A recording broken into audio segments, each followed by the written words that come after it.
৭৫ বয়সী একজন মা যার নাম হচ্ছে নূরজাহান বেগম, তার এক সন্তান সচিব, আর এক সন্তান হলো বুয়েটের টিচার এবং আর এক সন্তান কানাডায় বসবাস করে, আর তার এক মেয়ে হচ্ছে টিচার।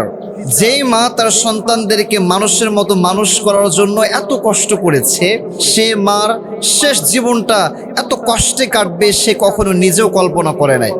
সে মা যখন দুনিয়া থেকে বিদায় নিল, তার শেষ নিঃশ্বাসটা চলে যাওয়ার পরে 7 দিন অতিবাহিত হয়ে গিয়েছে, এরপরও কেউ জানে না যে তার মা আর পৃথিবীতে নাই।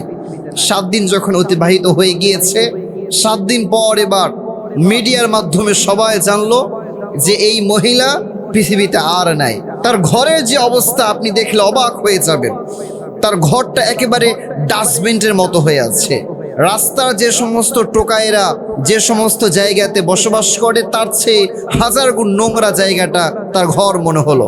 তো দেখেন, তার সন্তানরা এত উঁচু শিক্ষায় শিক্ষিত হওয়ার পরেও তার শেষ বয়সে এত করুণ একটা অবস্থা হওয়ার কারণটা কি? এর একটাই কারণ, সেটা হচ্ছে তার সন্তানদেরকে সে পৃথিবীর যে জাগতিক শিক্ষা আছে, এই জাগতিক শিক্ষায় অনেক বড় শিক্ষিত করেছে।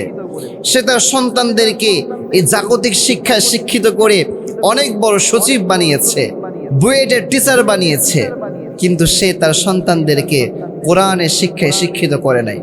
আমার বিশ্বাস, যদি তার কোনো একটা সন্তান কোরআনের হাফেজ হতো, যদি তার কোনো সন্তান কোরআন এবং হাদিসের আলেম হতো, তাহলে সে সন্তান তার মায়ের এই অবস্থায় তাকে রেখে যেত না। ওই সন্তান দিনে একটা বার হলেও তার মায়ের খোঁজ খবর নিত। এজন্য আমি প্রত্যেকটা বাবা মাকে বলবো, শুধুমাত্র সন্তানদেরকে দুনিয়ার লোভে পড়ে দুনিয়ার পিছনে আপনি লেলিয়ে দিয়েন না। দুনিয়ার এই সামান্য টাকার জন্য আপনি শুধুমাত্র দুনিয়ার পিছনে লেলিয়ে দিয়েন না।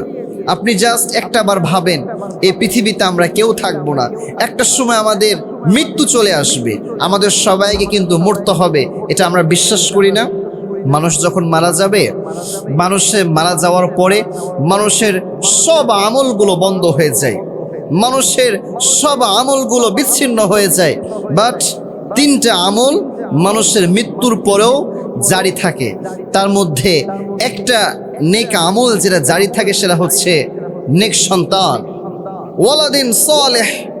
যে নেক সন্তান বাবা মার মৃত্যুর পরেও বাবা মার জন্য দোয়া করবে, বাবা মার জন্য কোরআন তেলাওয়াত করবে, বাবা মার জন্য নামাজ পড়ে দুহাত তুলে আল্লাহর কাছে গিয়ে বলবে, আল্লাহ রব্বির হামহুমা কামা রব্বায়ানি সগীরা। ও আল্লাহ, যে মা বাবা আমাদের জন্য এত কষ্ট করেছিল, যেই মা বাবা আমাদের জন্য নিজে না খেয়ে আমাদেরকে খাইয়েছিল, আল্লাহ সেই মা বাবা আজকে আমাদের মাঝে নেই। আল্লাহ তুমি সেই মা বাবাকে আল্লাহ তুমি তোমার রহমতের কোলে লালন পালন করো। এইরকম ভাবে যখন আপনার সন্তান আপনার মৃত্যুর পরে আপনার জন্য দোয়া করবে, আল্লাহ কিন্তু এই সন্তানের দোয়াটাকে ফিরিয়ে দিবে না।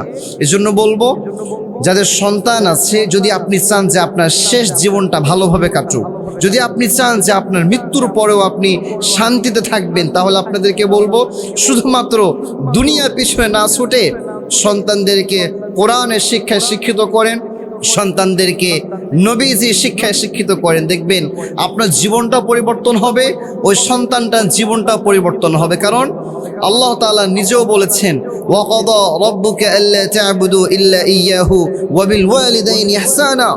আল্লাহ তাআলা বলছেন যে আমার সিদ্ধান্ত হলো, আমার ফয়সালা হলো, প্রথমত তোমরা আমি আল্লাহ তাআলার ইবাদত করবা, এবং 2 নম্বরে আমার পরেই তোমরা তোমার পিতামাতার খেদমত করবা। সুবহানাল্লাহ পড়ে। আবার আল্লাহ তাআলা এই আয়াতের শেষ অংশে বলছেন, ওয়ালা তাকুল লাহুমা উফফিন ওয়ালা তানহারহুমা ওয়া কুল লাহুমা কওলান কারীমা। আল্লাহ বলছেন, ওহে পৃথিবীর সব সন্তানেরা শুনে রাখো, খবরদার, তোমাদের পিতামাতা যারা তোমাদেরকে ছোট্ট থেকে মানুষের মতো মানুষ করেছে, যে সময় তোমরা কোনো কথা বলতে পারতা না, একবারে সাইলেন্ট ছিলা, তোমাদের মুখে যে সময় কান্না ছাড়া কোনো আওয়াজ ছিল না, যে সময় তোমরা ব্যথা পেলেও কান্না করতা, ক্ষুধা পেলেও কান্না করতা, তোমাদের মুখে কান্না ছাড়া কোনো আওয়াজ ছিল না, সে সময় তোমার মা তোমার জন্য দিনের পর দিন রাতের পর রাত কষ্ট করেছে।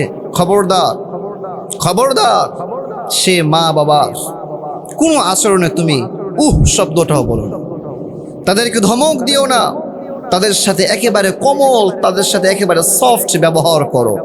এই বাবা মা যদি আপনার উপর একবার খুশি হয়ে যায় তাহলে আল্লাহ তাআলা নিজেও খুশি হয়ে যাবেন। সুবহানাল্লাহ পড়েন। নবীজি এই কথাটাই বলছেন, রিদাল রব্বি ফি রিদাল ওয়ালিদাইন।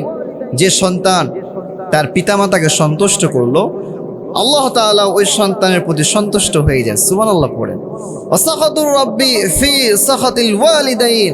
আর যেই সন্তানের প্রতি তার পিতামাতা অসন্তুষ্ট হয়ে যায়, সেই সন্তানের প্রতি আল্লাহ তাআলা অসন্তুষ্ট হয়ে যায়। এজন্য বলবো, কলিজার টুকরা ভাইয়েরা যারা শুনছেন, যাদের পিতামাতা বেঁচে আছে, খবরদার পিতামাতার সাথে খারাপ ব্যবহার করবেন না।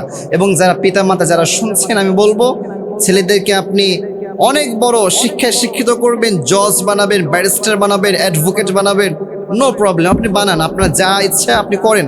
বাট ফার্স্ট অফ অল আপনি আপনার সন্তানকে কোরআনের শিক্ষায় শিক্ষিত করেন, দ্বীনের শিক্ষাদান করেন।